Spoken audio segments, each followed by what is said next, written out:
This is a recording I did with Bill Matern of GoLeads covering the topic of maximizing results. He covers all of the following material in a quick and memorable way. And at the end of the presentation, I added a few pages of assessments and links to those assessments at the very end. Enjoy the presentation. We're going to jump right into it. So Bill, let's go into the GoLeads growth equation. And really, as I take a look at the picture that's up on the screen, where did this come from? Actually, from our customers and from a lot of the things GoLeads was doing. That we looked at our business and we looked at a majority of the business from our customers and prospects and talking to them.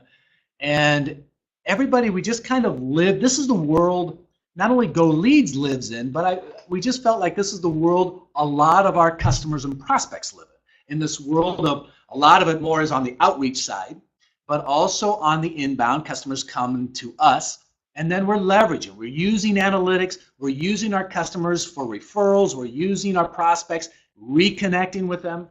So this really stemmed from what our business is wanting. And we're all after the same thing. I run a leads company, but I want the same thing that everybody else wants. I want leads, and I want qualified leads. So this came from just talking to customers and looking at my own business of GoLeads. Okay, that makes sense. And I'm going to say, just as an aside on my own, I find this to be one of the most interesting, unique, and clear points of view on marketing and sales that I've seen. So with that in mind, let's jump into the first one. You're welcome. Let's jump into the first one. Let's talk to us about inbound. What do you mean when you talk about inbound? Well, so we break it again into inbound outreach and leverage in our customer base. So when we look at inbound, customers calling us, future customers calling us, qualified prospects calling us, finding us, and we do it. And what we talk to with our customers about is maximizing the web and looking at the website. And so we want to make sure that our customers are maximizing their website and making sure that the website is actually being found. Okay. And so does this go beyond the website, or is it? Well, a lot of it is on the web. So what we're really doing is more so we're maximizing the web. But it could be pay-per-click, it could be press releases, articles, anything that we're getting out on the web. Okay. And then search engine visibility, we're leveraging Google, Yahoo, Bing, and again, anything that we can be found or our customers can be found online and having their prospects, qualified prospects, calling them. Okay. And so, and why do you think that is so important? Well, number one, it's always good to be visible, and it's always good to have qualified prospects finding you, where you don't have this lengthy sales cycle. Right. And where you're, as much as a lot of our sales strategy is making phone calls, in the end, nobody really likes making 100 phone calls a day. And the ideal situation is when we can have a qualified prospect calling us and say, hey, you have this product, right, Greg? I mean, who doesn't want that? Yeah, that's true. Right? So inbound, again, we're leveraging the website, we're leveraging the search engines, and we're making our customers visible. Okay, and you've talked a little bit about how that works. I'm going to throw up this next slide there. This is some of the things that you do, but why don't you go into just a couple of those? Yeah, the big thing is we start with the website, and so many times we built a website just because somebody said, hey, you need a website. But I don't know how many times we really put a plan in place of what's the purpose of the website, and so it is. Unfortunately, it is not Field of Dreams. Just because you have it doesn't mean people will come. And so the website, right? People will see it. So what we want to do is we want to make that website visible. We want to make sure that website is front and center inside the search engines for search engine visibility. So we're doing content. We're writing content. We're active with social media. Pay-per-click. I was going to say, you saw me about to underline this.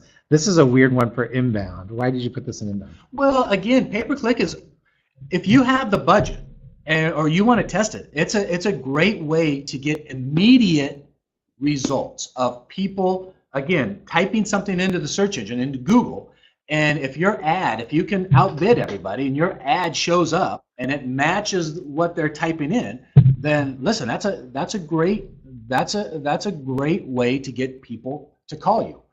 Our objective, though, or what we like to do when we have a number of customers who have pay-per-click strategies, we want to do everything we can to make them come up in the organic listings, which is free, as opposed to paying for every click. Right. So and with organic, it's 24/7. Once you're inside Google and once you're on page one and you're doing content and you're doing those things Google wants you to do, man, you're going to be in that page. You're going to have that positioning, and you don't have to pay for that click when someone goes to your website. Okay. What about? Do you have any examples to help us? Well, on the inbound side, the biggest example. Let's take the extreme. Let's take Amazon, right? I mean, everything you type in anything in search engine, and Amazon probably comes up. They're probably selling it or leasing or doing something with it. They're an extreme, but I always kind of look to, so I don't get any other companies in trouble. I look at GoLeads. I mean, that's what a lot of our prospects and probably a lot of our listeners today are. They started out, they found us online. They typed in keyword, a key phrase, and they found GoLeads.com. Okay. Let's jump into the next one. What do you mean when you say outreach? Outreach is the traditional that we're probably all maybe a little more comfortable with, and that is direct mail, telemarketing. The newest one, I don't know how new it is, but it seems like businesses are grabbing hold of it more, is email marketing. We are reaching out. Customers are not finding us, we're finding them. We have to go out and find those customers. Okay. And again, this is where a cycle can be dependent upon that strategy. It can be lengthy. And it's always good. This is still valuable. Prospecting in a traditional format is still incredibly valuable, and we'll get more into that we all want to be in balance in all of these things, inbound, outbound, and leveraging our customer base. Okay. So when you're saying this is important because? It's important because, number one, you have market penetration. You start with a finite penetration number of how many prospects do I potentially have in my market. Now, let me go out and connect with them. Let me go out and try to reach them and inspire them to call me back. Okay. So it's important to you're able to really hit this market. Because you can target. And you have maybe the funds to do the telemarketing, to do direct mail, whatever the case. Families with children under 10, that kind of thing. Businesses 10 or more employees, okay. right? Absolutely. And what are some ways? How does some ways that you make this work? I'm going to put a list up here, but why don't you pick a few of these? Well, again, it's traditional, and whether we bought lists before, whether we haven't, we probably have a good idea. But it's through direct mail, targeting that list. It's through telemarketing, and I see market analysis on that. That's where we want to start. As opposed to just kind of the shotgun approach, let's target very specifically who we want to reach. And sometimes it's testing. Sometimes it's, hey, let's just test 500 names, 1,000 names. Let's group these. Let's have a message for this group. Let's have a message for this group, and let's see which one performs. Kind of A/B type testing. Yeah. Now on that testing thing, from my past experience, we tested always just because it costs money, right? But hopefully saves you money in the end. Sure, right? But it was always that we had a finite budget to start with, Yep. and before it started generating income, we were always trying to test, Right. to get that stuff going. Right. What are some? Do you have any examples? Like you had Amazon for the last. Well, as far as the extreme, we all get the telemarketing calls, and it could be a call center. It could be, for the most part, I think most companies, a lot of companies are at least doing it, at least in the small to mid-size. We're seeing a lot of outreach. Again, email campaigns is probably one of the newest, especially on the B2B side, that we're seeing great results with. Mm-hmm. But it's, if you have a phone, everybody's pretty much at least trying the telemarketing side and prospecting. Right? Yeah, right. The example that popped in my head as you were talking was I used to sell life insurance, and there was nobody calling us for life insurance. So Right. we Right. had the only way they were going to hear about us was we were going to call them, or at least the way it used to be. Totally. Insurance companies are Not that I'm dating myself. no, and they're still doing it, and Definitely. they should, and they know it works, Okay. right? So these make sense. So inbound, getting people to call you, outreach, you call them. Right. So what's this next one? Talk to us about leverage. What do you mean by Well, leverage is this third group that sometimes I think we forget about. And leverage is our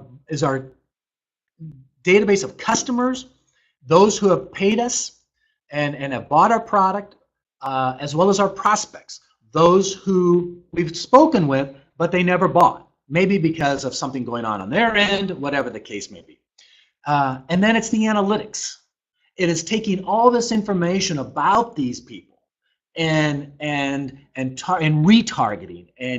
And we always say, we always use three things: connect, educate, inspire.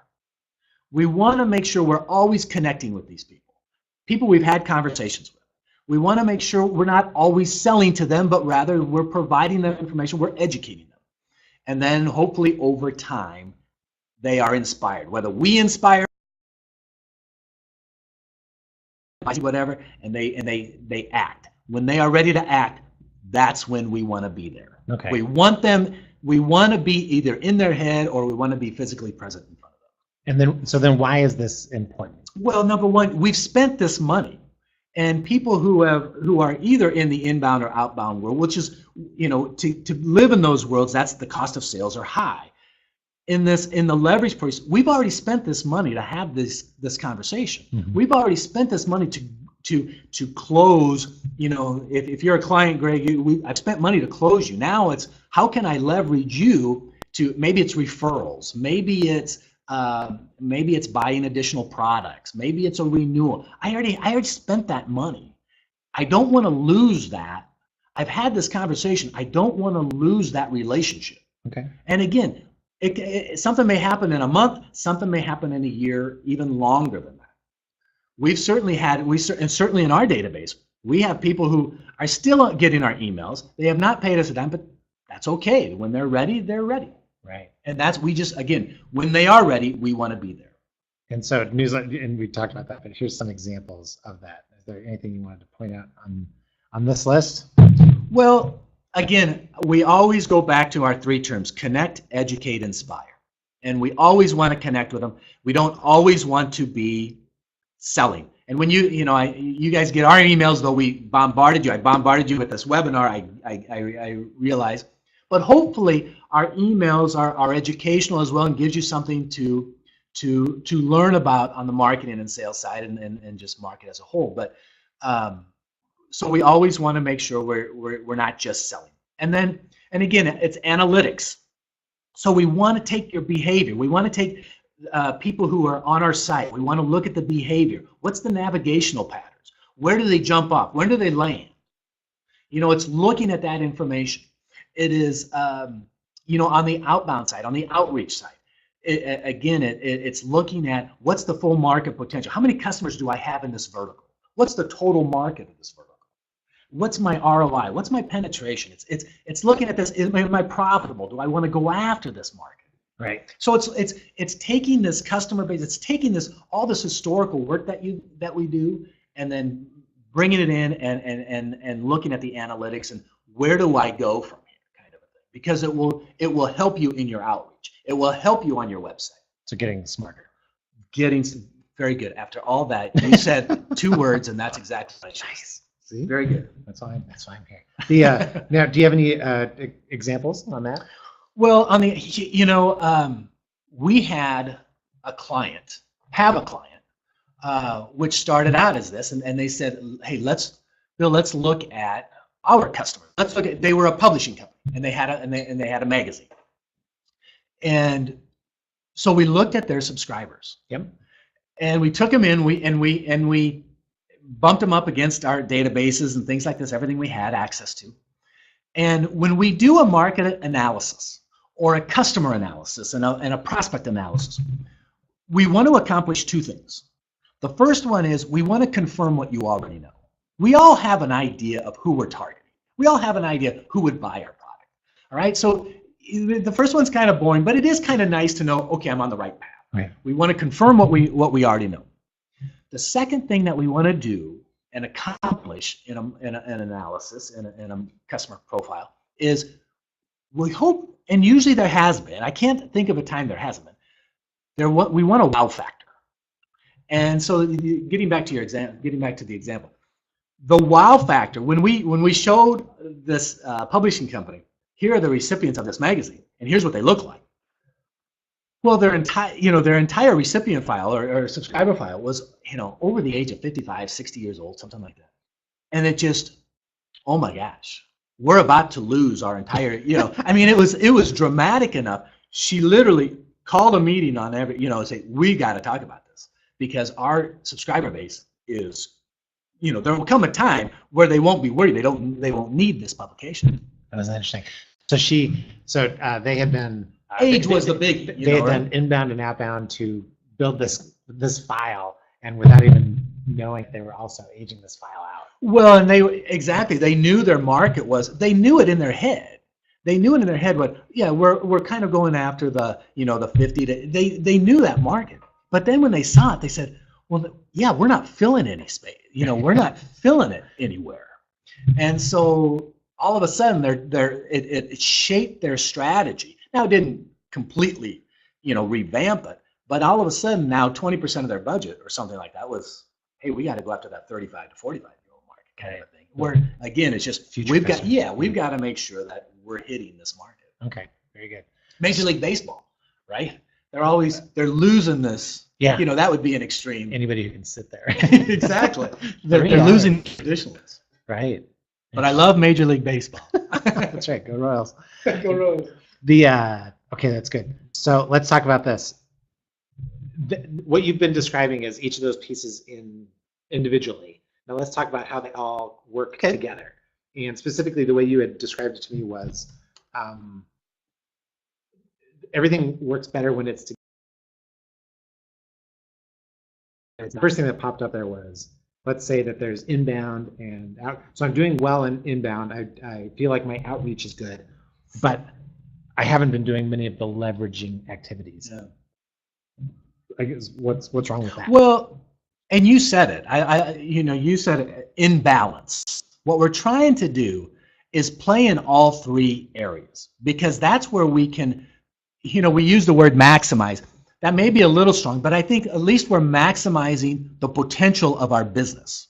And so if we're living in just an inbound, outbound outreach, what we're doing is we're forgetting about, again, these customers and how we can leverage these customers and prospects.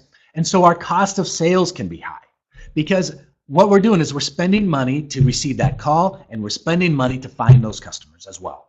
So if we're not living in this world of leverage and leveraging our customer base and prospect database, you will find that your cost of sales can be high.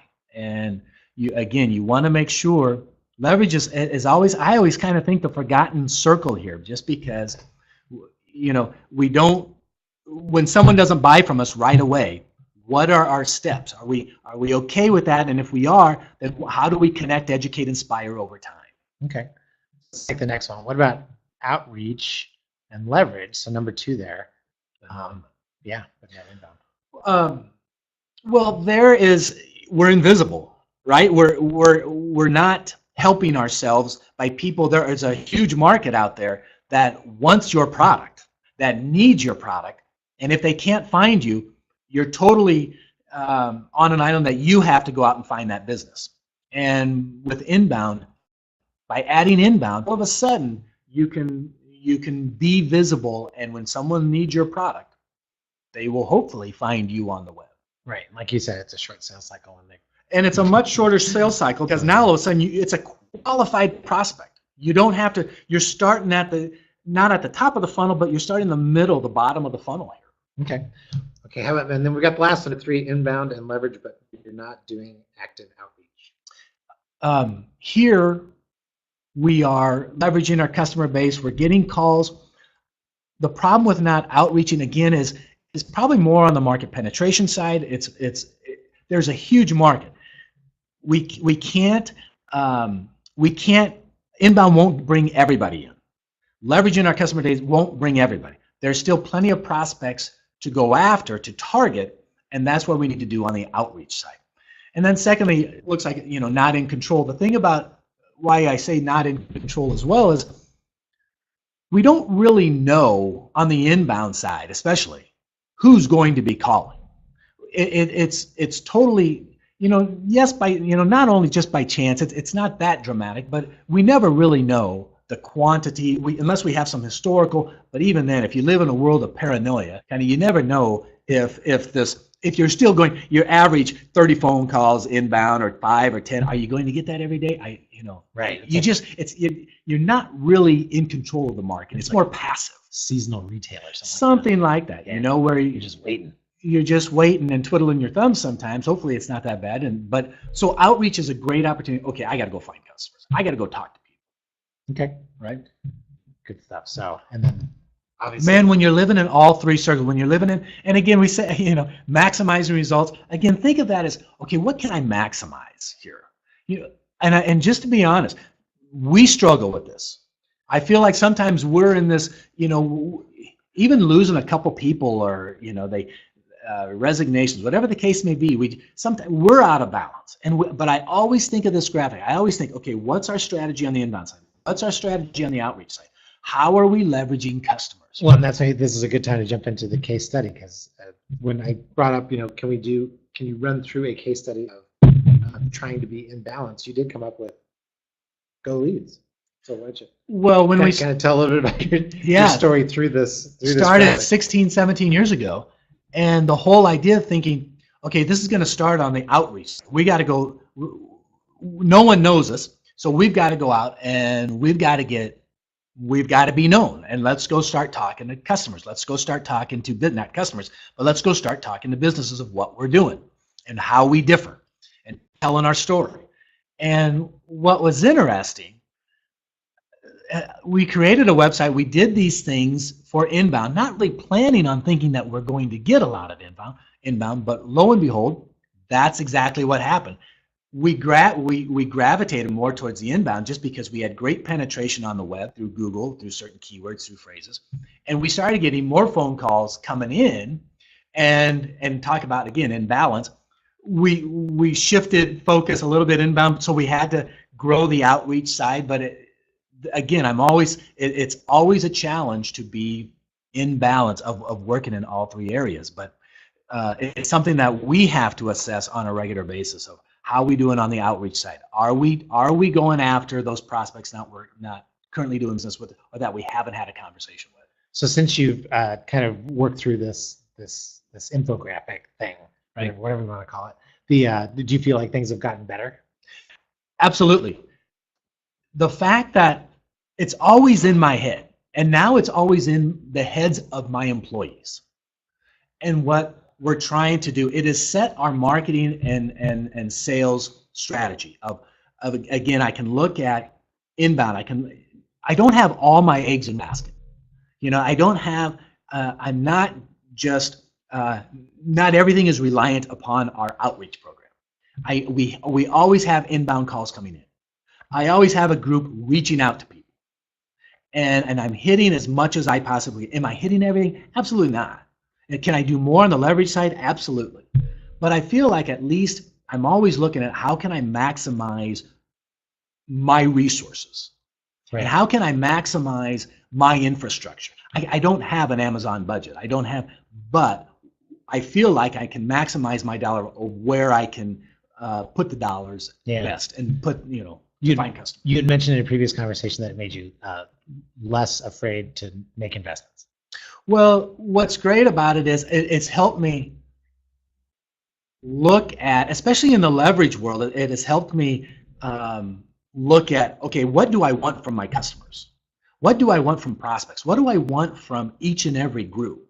And by doing that, I can look at, okay, these customers, I have guaranteed revenue. I have I can get referrals from customers. I can look at all pieces, and really in that leverage side, a line I heard from one of a CEO that I used to work for, a great line. He said, and hopefully this won't be taken wrong, but he said, Bill, the absolute worst business is when you have to get new business every single month. Oh, yeah. You know, where you're finding business and you start at zero every month.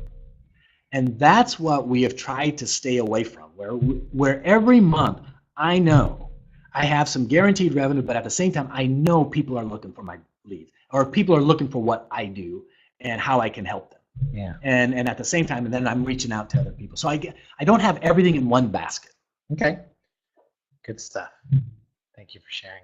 The next up is Q&A. And if you want, you can type into the chat box if you have any questions that are burning questions. Go ahead and type them into the box, and I will relay them on to Bill. It is moderated, so if you are swearing at us or anything like that, it might not make it on.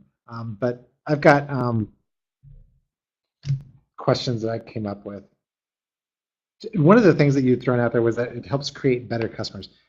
Why would you say that? Why does it help you create better customers? Well, let me try to answer that first. First, we have to define what a better customer is. And we did this exercise once here at GoLeads, which I found incredibly fascinating. And I kind of knew it would go this way, but it was really eye-opening. I to my sales team, I said, okay, let's describe our best customers. And let's just whiteboard this thing. Give me adjectives. So let's throw out adjectives of who our best customers are. Right? And no kidding, we filled up a whiteboard. I mean, we have a big whiteboard. We filled it up with every type of adjective. And what was amazing is it had nothing to do with money. It had nothing to do with financial. It had everything to do with open, honest, good person, works with me, takes my call. Yeah. You know, all these things that. Do you have a list for that? Yes, I have a photo of the whiteboard. No, I mean a list. Can I buy a list? That's like, right. Want to work with people who like me. But that was incredibly. Only until the very end, somebody spoke up and said, "Well, I do like it when they pay. You know, I do like it. You know." So, but it was towards the very end, and so that's the first thing. You have to define how you want to define your best customers, and then okay. And just as you said, Greg, it's okay. How do I find those people? Can I mimic them somehow? Can I describe them in a way? And is there data out there? Is there something out there that I can? Okay, man, I can super target this. Yeah. And sometimes there is, sometimes there isn't, and sometimes it just takes time.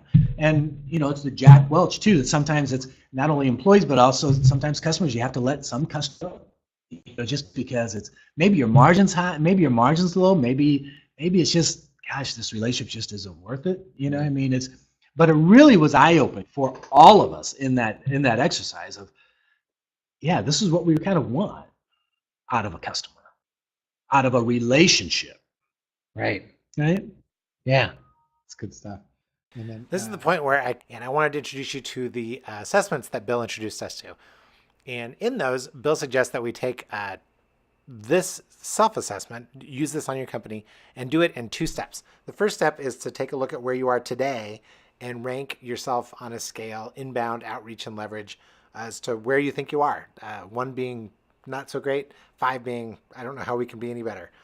And the follow-up is to do that with a date. So set yourself 12 months, 24 months in the future, and where is it that you want your company to be?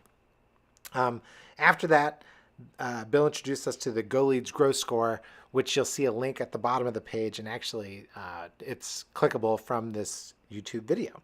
So you can click on there, and that will give you a couple different dimensions of growth. Specifically, it will talk about the structure, whether your company is structured for growth, and then whether you have, or where you are on your temperament for growth.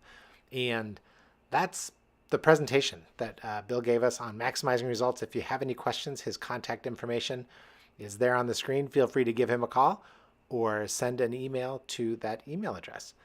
Thank you.